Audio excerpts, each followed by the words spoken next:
We'd like to introduce you now to the friend of hundreds, if not thousands by this point, Nayaswami Dhyana Ji, who is the co-spiritual director of Ananda in India.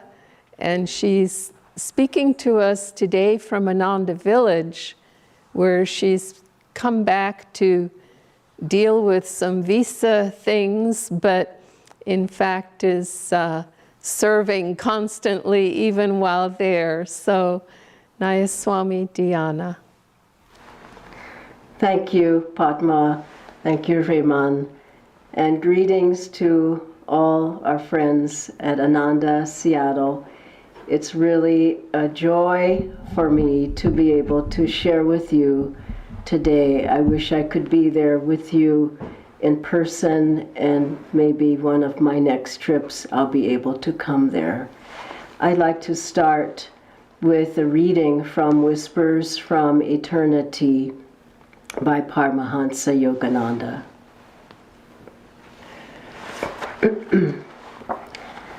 And by the way, happy Mother's Day to everyone. And this reading is about the Divine Mother. Come to me as kindness, inspired by Ram Prasad's song.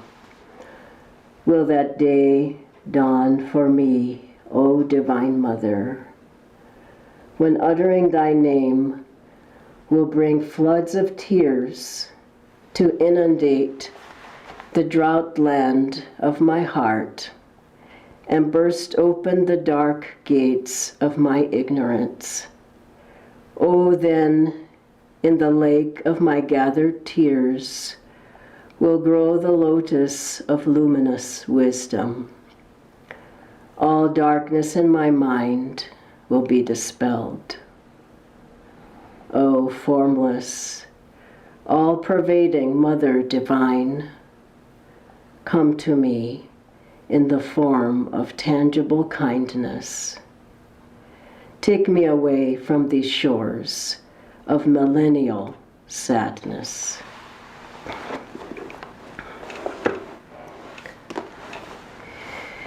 This is such a beautiful poem by Master, and you could feel through it the yearning, the longing of his heart. And I'm sure all of you have felt that inside of yourselves, or we wouldn't be here. This beautiful topic of right action is very deep. It's not just about serving and doing things outwardly. It's how to bring God, Guru, Divine Mother into ourselves and how to unite with them. That's the ultimate right action. And our whole life is a call to right action. I was thinking of Master and how he would, when he would give his lectures, he would run out onto the platform and he would ask that question, how feels everybody? How is everybody? And he was calling people to right action then. And I was also remembering the very sweet story of how Master walked by Swami Kriyanandaji once and asked him, well, how are you, Walter? That's what he called him. And Swamiji said, well, and Master said, that's good.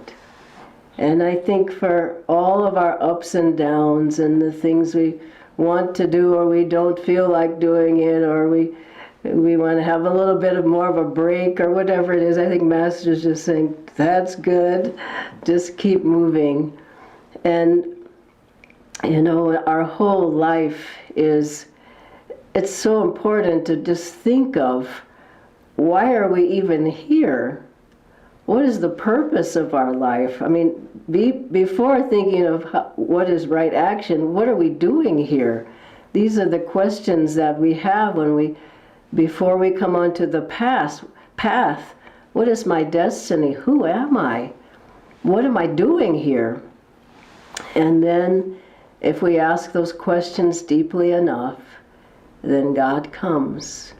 Divine Mother sends the Guru and to help us answer those questions. And I recall when I got out of college, I was supposed to be happy. I'm sure you had that feeling, and everyone said that then you'll have enough money, you'll have a good job, you'll have a nice place to live, you'll have a good car, and I had all of those, and I had many friends, and there was still something missing. I was about 21 years old then, and I thought, this couldn't be all there is to life. There's got to be more to life than this. And that was the soul call from within myself, remembering the dim memory of a past life in God. And I remember one night, I prayed all night long and just kept asking, if there is a God, I want to know you. I want to know, please help me. And I just knew I couldn't live the rest of my life like that. And the very next day, I feel this was the first prayer that was answered in my life, even though I'm sure there were many, countless others, but this was the one I recognized. And the next day I was in a store. I was working with some children in a social services program, and I was in the store buying some things for the kids, and I saw on the checkout counter a little pamphlet, and it said meditation. Now, where I grew up in the 70s, that's when I got out of college, virtually nobody was meditating. And meditation and yoga and India and gurus and reincarnation and all these things, I had no idea what they were about. I'd never heard of them. But something in me stirred when I saw meditation there on that booklet. And turns out it was a transcendental meditation, book on transcendental meditation, a little pamphlet. And something just said, just get it. And I got that book and I went out. I was at my lunchtime and I was sitting on a park bench and I was having my lunch. I was reading this pamphlet and I was getting so interested in it. And then I looked down from where I was sitting, and lo and behold, I just couldn't believe this. There was someone sitting on another bench in the park, and he was sitting like this. And I knew that this person wasn't asleep. And I ran over there, and I was just thrilled. It was like a light flashed down from the heavens, and I ran over and I said, well, what are you doing? And I had my little book with me, and I'll never forget the man. It was a man. He was sitting there, and he opened his eyes. He says, well, I was meditating. And I said, I'm just reading about meditation. Honestly, I couldn't believe it. And within a week, because he and his mother were TM teachers, I learned meditation. And what book did they give me? Master's book, Autobiography of a Yogi. And now why did that happen? Because I really wanted to know, I longed to know. And Master just came from behind the curtain and said, here's my book. And then I was living in Los Angeles, and so I went to Master's shrines just to sit at the grounds and read. And then someone told me about Swami Kriyananda and Ananda. And I went there and I found my home. And Master came to me through Swamiji and Ananda. And we may all remember too the story of when Swamiji met his guru, master. He had gone to that bookstore, Doubleday Duran, I believe was the name, and he saw Autobiography of a Yogi, and he was attracted to the picture. But then he read it was dedicated to an American saint, Luther Burbank, and he said, oh, there's no saints in America. But actually there are lots of saints in America.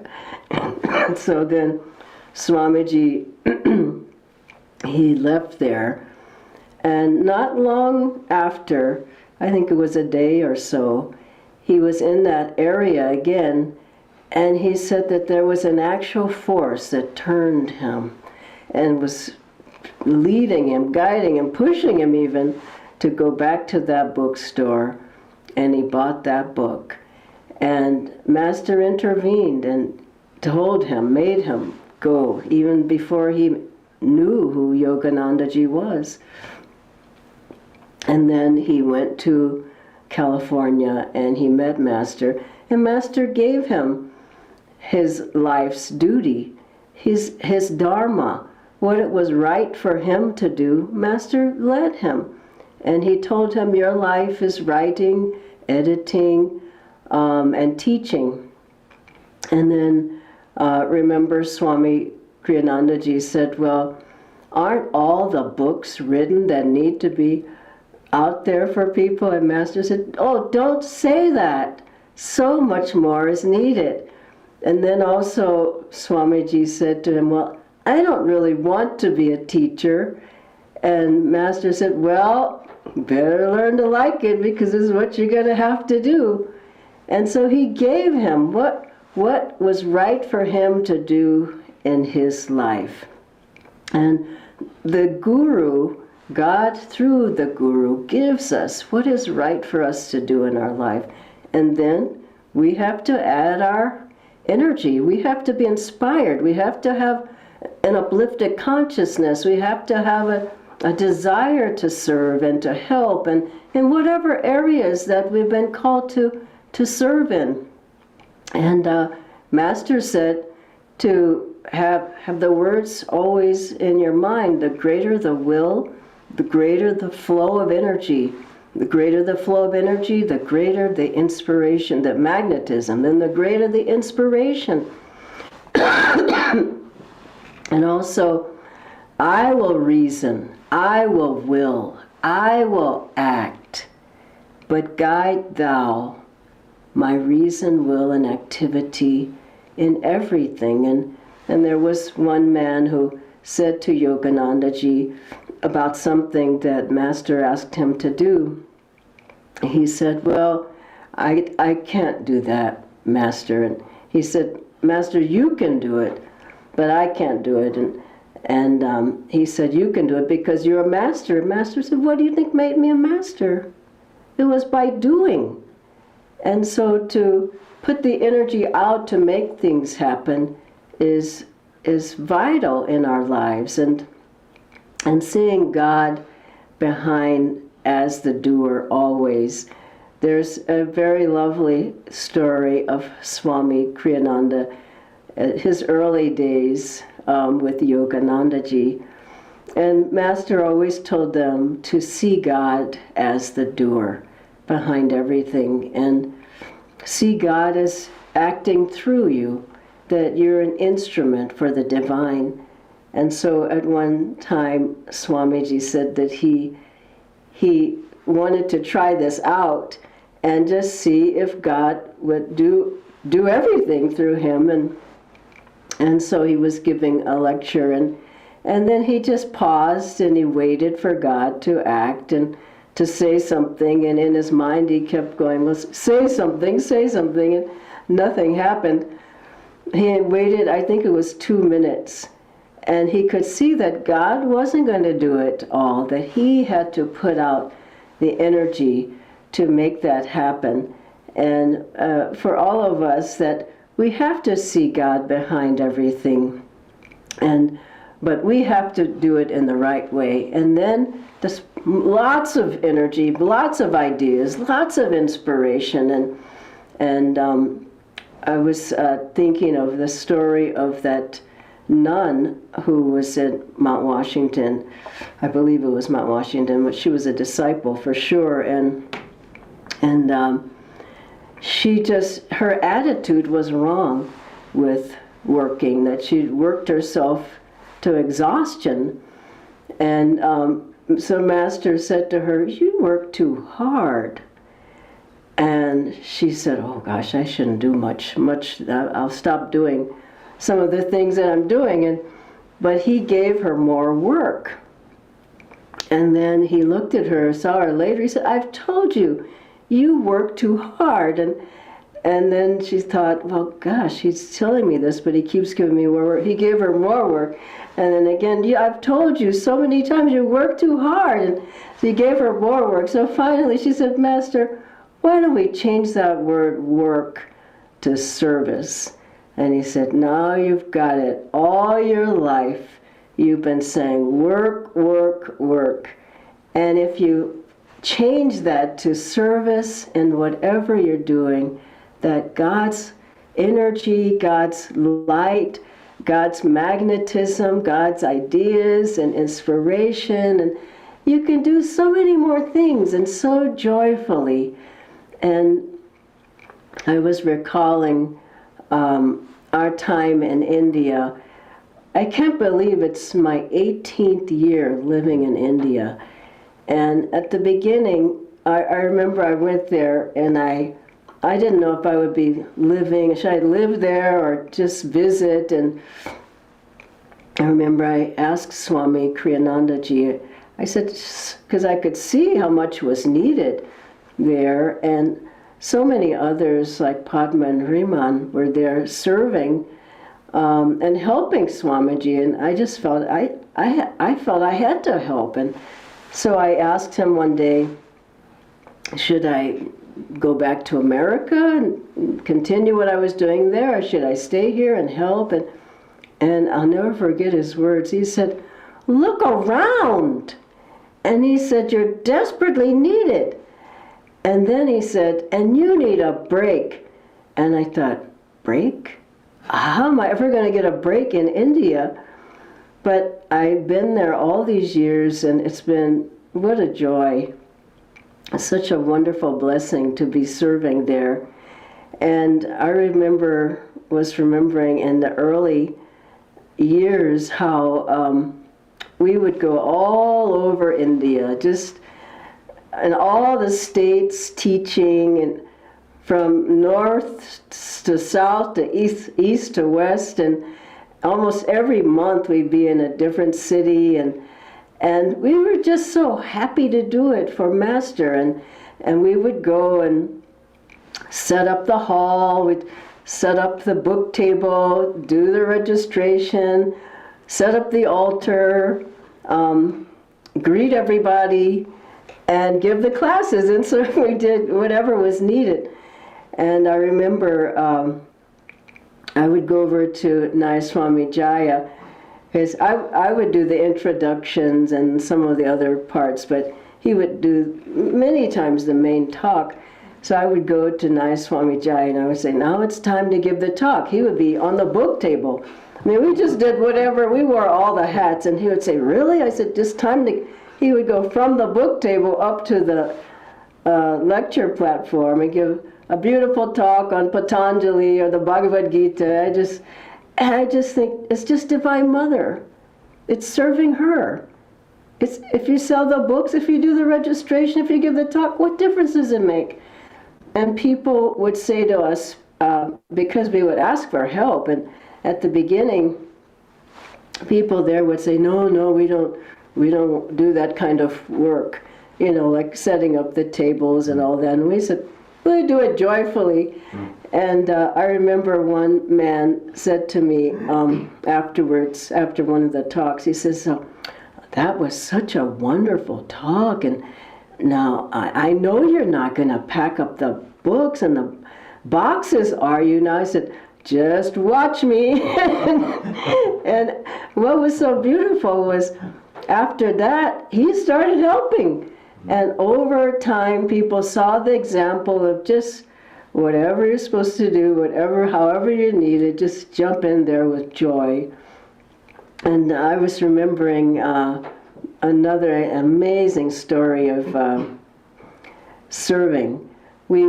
Jai and I were just coming from doing a Kriya ceremony. I think this was in Mumbai. And we were just so happy. I mean, we were happy no matter what, because it was Master's joy, and we were just happy to serve everybody there, just whatever is needed.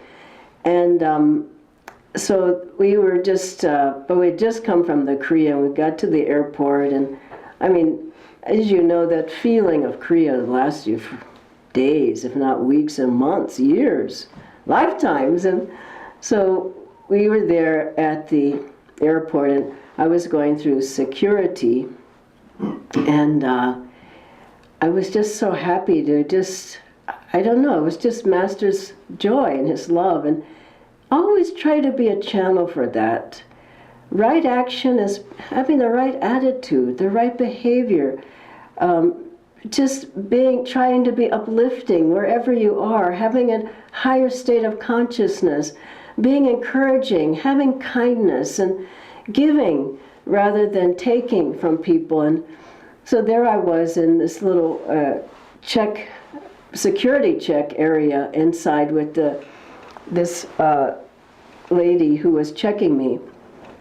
And she looked at me and she just said, "Now, who are you?" I mean, that question's come up quite a lot in India.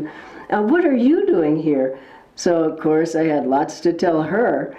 And so I went on about Master and Swamiji and the path. And I said, we've just come from this wonderful ceremony on this meditation practice that we use. And she looked at me and she says, "Oh, I want to learn how to meditate." And I don't even think she knew what it was, but I think she could feel something. And I said, "Well, yes, you can learn how to meditate." And I was thinking later, and she said, "Can I learn right now?" And I said, "Why not?" And one of my friends, Ramani, was next in line, and she said she kept looking at her watch. But it was such a blissful time. And I'll never forget that day where it just didn't, I mean, I didn't stay long there, but it was about, I would say, 3 to 5 minutes. And very simple. I had her look here at the spiritual eye. She didn't want to open her eyes after that. And I just gave her very simple practice, and then gave her my card and the website and everything. And that woman was happy. And what was so amazing was about 6 months later, I met her again at the same airport, but in a different area. And I was sitting there again, in Jaya, there we were, coming from another program, and I heard someone behind me saying, "Ma'am, ma'am," and I looked back, and she had on her official outfit, and I thought, I said, "Did I do something wrong here?" And she says, "Don't you remember me? I'm the lady you taught how to meditate." And I just couldn't believe that. I said, "Are you still meditating?" And she said, "Yes, I want the next level now." And I said, "Jaya, do you have the How to Meditate book?" And he did. I said, "Here you go." And you just never know when God is going to need you. And we can't just be, this is the only thing I do, and I do it with my own will and my own energy. And it's just not the truth of the matter. God is wanting to use us all in so many ways. And especially during hard times when people look at the need. We have to just open ourselves as channels for the light, channels for peace, channels for giving a smile, being happy and showing people that they too can be happy. It's these times that we're living in are very difficult times, but there's no mistakes. We've been born for these times. And we've been born to bring these teachings in these times. This is what right action is about, to be in attunement with God and to feel that Divine Mother is asking you, smile at this person, help this person, give this person a book, or give this person one of the talks, or give an affirmation, or invite them to a satsang, invite them to an online program, but to always in your heart feel, I am here to serve the light. I am here as my Guru's hands and feet to help all those who are in need. And remember always that the Guru is ever there, wanting to help the whole world, as many as can through us. I remember one of our monks told me this once, that we were at Swami Kriyanandaji's house in India, and Swamiji was meeting with the monks, and I was downstairs doing something there, and then one of the brothers came down, and I said, I hope the meeting went well. And he said, Swamiji is relying on us. And he didn't mean just them, he meant us, all of us. And Master's relying on us to be able to give his blessings, his vibrations, his love, his joy to all whom we meet. And finally, I'll share that when Swami Kriyananda Ji was writing the Bhagavad Gita, from when he had worked with Master on it, that beautiful book, The Essence of the Bhagavad Gita, he wrote that in 2 months. That was in India as well. And every day he would have, many people came over when he was writing that, and we all had a chance to read what Swamiji was writing. Every day he would have pages, and he would say, now sit down and read this and give me your thoughts. And I remember one night I was there till late, and I went down the stairs to go out, and I just felt in that downstairs, it just was such a blissful vibration. The whole house felt like that. But especially as I was walking by a certain area in the house, I just felt Master was just right there. I didn't see him, but the vibration was so strong. And I went out the door, and the next day, when I came, a couple of us asked Swamiji, we said, is Master here as you're working on this book? And he didn't miss a beat. He said, oh yes. And let's remember, to those who think me near, Master said, I will be near. And if we can grasp the hand of the Guru in this life and walk forward, do our duties, serve, give to others, perform right actions, then we will walk hand in hand with him into the light. That is the deepest meaning behind serving, behind meditating, behind everything that we do, behind any action that we perform, is to walk into the light with God, with Gurus. God bless you all. Nanaji, Divine Mother incarnate